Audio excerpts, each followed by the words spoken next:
Good morning, my dear students. As yesterday we had started this chapter of communication and we have discussed types of communication, the process of communication, and the definition of communication, that how the two-way communication is important and the two parties, senders and receiver, both are important for communication to be held. Today we will be discussing about levels of communication, in which first method is intrapersonal communication. Now, what is intrapersonal communication?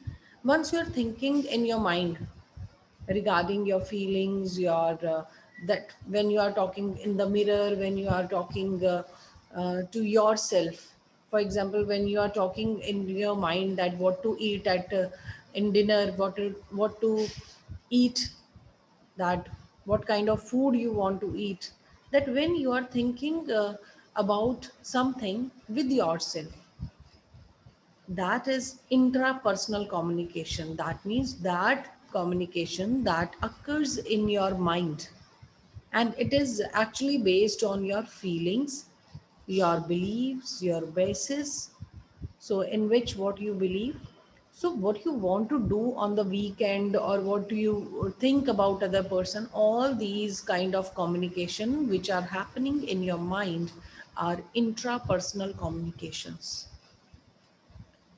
As you can see in this pic, silent talk, verbalization, mirror talk, partner talk, written self talk, when you are writing diary, that is also kind of intrapersonal communication. Your questions with yourself and answering, then suggestions, all these comes under intrapersonal communication. Next, we have interpersonal communication. Now, what is interpersonal? When two people are talking, when we are discussing something with other person, as we are having relationship of teacher and student. When we are student is discussing assignment, when you are discussing something with me, that is discussion of anything regarding teacher and student, and two persons must understand the feeling that what actually you want to say. So, when you are talking to your friends, when a patient is talking to a doctor regarding the treatment of discussion of anything, or if manager is talking with their subordinates or their employees during interview or during discussion of anything, so that communication, that which is between two people, but can involve more in informal conversation, that is interpersonal communication. That means when we are talking to ourselves, that is intrapersonal. When we are talking with others and discussing something, that is interpersonal communication. Now, next comes small group communication. It's a communication within formal or informal group or teams. When we are having members of 4 to 5 members in our team, and we are interacting with something, with some official decisions with them, we are discussing something in a group, and that interactions that result in decision making, problem solving, and discussion within an organization. When 4 5 maybe top level people are communicating with each other, interacting with each other, discussing the goal of their organization, that is small group communication. For example, when some group planning like surprise party, you want to give surprise birthday party to your friend, it's a teamwork. When you want to give surprise to your family member on their special occasion, when you talk on a table 4 5 persons, when you and your cousins or someone talk and you give surprises to your parents, that is what, that is small group communication. And one person cannot do that bigger surprises, but you can do what, in a team you can give surprises. So this is when some kind of group planning is involved. This is small group communication.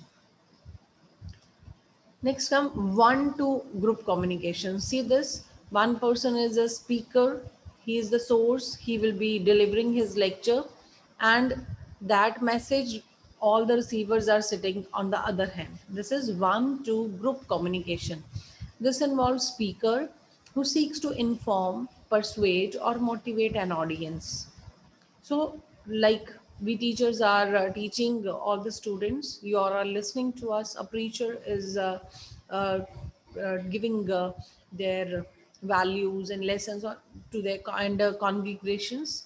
So a speaker and an assembly of a people in the auditorium. So there are so many examples when one leader is talking and other are listeners to that. So that is one to group communication.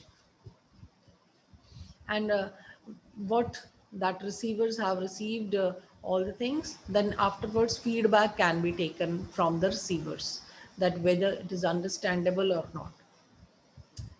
Next we have mass communication. It is electronic or print transmission of message.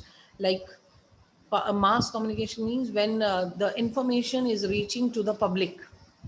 Outlets called mass media, including things like radio, when something is being uh, like RJ is speaking something and it is reaching to every person.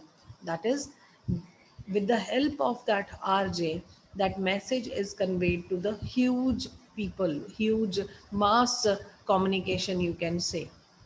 Television, simple advertisement is given, simple speech is there in on the television, but it reaches to so many people, to mass. When we are watching movies in theaters, what is that? It's a movie's message, or movie is being watched by the mass public. So that message, that is mass communication. If some kind of information we want to give, what is the channel? Newspaper, social media, all these are mass communications, we can say. That one message is reaching to general public, mass audience. A television commercial, a magazine article, hearing a song on the radio, books, newspaper, billboards. The key is that this is reaching a large amount of people without it being face to face. They are not face to face, they are communicating. But still, when it is read, it has reached to mass public. So, feedback is generally delayed with mass communication. It is not taken. Now when these kind of communications are there, two-way communication is there, formal, informal, mass communication, one to group communication, but still some people are not able to understand sometimes what actually the message one person want to give. If sender want to send, sender is sending some message to the receiver, whether that whatever the message sender want to convey to this receiver, whether actually it has been received by that person. If I want to communicate you that tests will be there, see this, where test is there on Saturday, tomorrow is your test, let's suppose. Now how you will be reacting to it? Which chapter? Full portion or less portion? If I'm simply talking about test is there, that means your area is very broad, right? When I'm specifying it, your test is there at 9:30's lecture, and that test will be of cash book, let's suppose. When that test will be there, this much portion, triple column cash is going to come. If the student is listening to it properly, that means that person have received the information. But sometimes there are barriers, like uh, 10 students are sitting, two are talking, they are discussing some other matter. What is the barrier in it? Barrier is that they have not listened to you properly, that what actually sender want to send. So barrier is from receiver side, right? Two persons are talking because they were not aware what teacher is saying. So that becomes barrier of communication. Sometimes what happen is, there are brothers in 12th class, right? I'm talking something, right? As there are brothers in our college. So when I'm delivering my lecture, if I started speaking in Hindi, so there is barrier of communication for brothers, because they will not understand Hindi, because they understand English or their own language. And if I want to convey some message, so barrier will be from sender side, because sender is not able to communicate to the receiver due to language problem. So that is also barrier. So sender, whatever the message they are sending to the receiver, it must be, it must not contain any barrier. If barrier is there, we need to nullify it so that proper message should be conveyed. So let's learn about what can be the barrier in the communication. Physical barrier. When we are talking in jail, barrier. Worry, fear, guilt, space from someone, right? So physical barriers. Perceptual barriers means when something is going in our mind and we want that this barrier should be there, we even don't want to disclose it, right? Some kind of inner feelings, we can say, that feelings what we are carrying, that is perceptual barrier. Emotional barriers, from the pics it is easily understandable. Some kind of barriers in the communication, when no one, when other person doesn't want to listen to you, right? In this pic it is clearly that this person is talking something, but something is going in her mind, she is not listening to her. This is emotional barrier, because in deep way maybe she is hurt. Cultural barriers, I have talked about you, that cultural barrier means some factors of culture, some language barriers can be there, that one person is communicating but it is not being perceived by other person in the same way. So cultural barrier. We have language barriers, I have given you already given you example. Gender barriers, see this pic, this person can do because male, that girl cannot do. If one person is wearing something different, that must not be wearing that particular thing. So without talking, if one person is reacting also, that is also a communication, right? So these kind of barriers can be there. Barrier means some restrictions in that, by conceiving that particular message, what sender is sending and what receiver is receiving. Interpersonal barriers, one person is talking something, right? Other person actually don't want to listen to that person, or some kind of different problem can be there, so that interpersonal barriers can be there. Now, how to overcome the barriers of communication? If some kind of problems are being generating in that, what are the different things, or whatever the different ways from which we can overcome that barriers of communication, that are hurdles of in the communication which are coming? You have to take the receiver more serious, that taking the receiver more seriously. If sender is sending message, sender is supposed to think that my words should be gone or should be understandable by the receiver. And if they are supposed to ask from the receiver that whether this message has been perceived by you as it is. If I want to, as a teacher, I want to communicate something, I am teaching you, then it becomes my responsibility to ask from you that whether this chapter is understandable, whether the topic is clear. Then if receiver, if you are having any kind of problem, then it's my responsibility to solve that.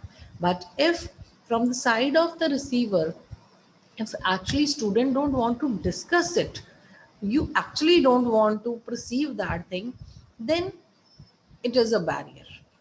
Barrier cannot be removed. Barrier will be removed only when a receiver and senders both are involved. Both have to take both of them seriously. Now, crystal clear message should be there. Test will be there at 9:30. Cash book test will be there. Triple column cache book will be there. It will be given on the registers. PDFs will be made and sent to Google Classroom. This is crystal clear message, and that paper will consist of 20 marks. This is crystal clear message that no doubt should be there from the side of sender in that receiver will get any confusion. So message should be crystal and clear so that there should not be any problem in receiving that message. Delivering message skillfully, that you have to deliver your message in a very sophisticated and very skillful way. You should have the knowledge of whatever you are delivering. Then focus on the receiver. As a sender, we need to focus on receiver, that person should be alert enough. So now you can see these days, if we are talking to each other, only I am speaking, students are on mute. How I will come to know that whether you are receiving it right, that you are receiving it properly, all the students are alert while listening to my lecture. So that is why online studies we are facing problems, because this is a barrier, network problem which is coming between you and me, that is a barrier. So using multiple channels to communicate instead of relying on one channel. If Zoom meeting is not working due to network problem, we always shift on WhatsApp. If WhatsApp is not working, we talk on phones. We call you, right? So these are some of the ways. We take some other time to schedule the meeting, because we need to focus on that. If any one channel is creating problem, we need to focus on other channel, so multiple channels can be used. So ensuring appropriate feedback, if you are giving any message, you have to take feedback from the receiver whether they have received that particular message properly or not.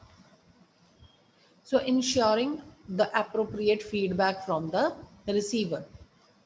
Now be aware of your own state of mind, your emotions and attitude. You should know, sender should know that my emotions, my mind, my attitude should not come in the way of my message. If I am delivering message and on the back end there is some kind of intrapersonal communication is going on, then definitely it will affect my message. So I have to be ensure that my state of mind as a sender must not create any kind of barrier in the communication to the receiver. So tools of effective communication are that be brief. Your message should be short and sweet. It should be in a very decent way. You should use I word when you are that sending any kind of message that I want to communicate. You have to stay positive as a sender. You are supposed to be good listener as a receiver, as well as sender. When I am not listening to the students, those who are receiving my lecture, then definitely I am only the person who is speaking up. I'm not a listener. I'm not taking feedback from the students. Then I will not be able to resolve the issues if you are facing any problems. Then spice up your words. Your words should be clear. Your words should be new, some new method, new technique you can use to send your messages. Clarity in the message should be there, and your pronunciation should be natural and good. Your pronunciation should not create any kind of problem. So these are some of the effective tools if you want to communicate something to the receiver. So effective communication cycle, like messages there, you encode, you will send, then decoded by the receiver, then that person receiver will interpret that message, yes, this message has been delivered. So then afterwards feedback will be sent. Fine. So this is all about your chapter of communication. I hope this lecture is clear to you, and you are supposed to go through your books and whatever the matter is being discussed in your books, just do it, just go through it, and let me know if any problem is there. So this is all about your chapter of communication, and revise it properly.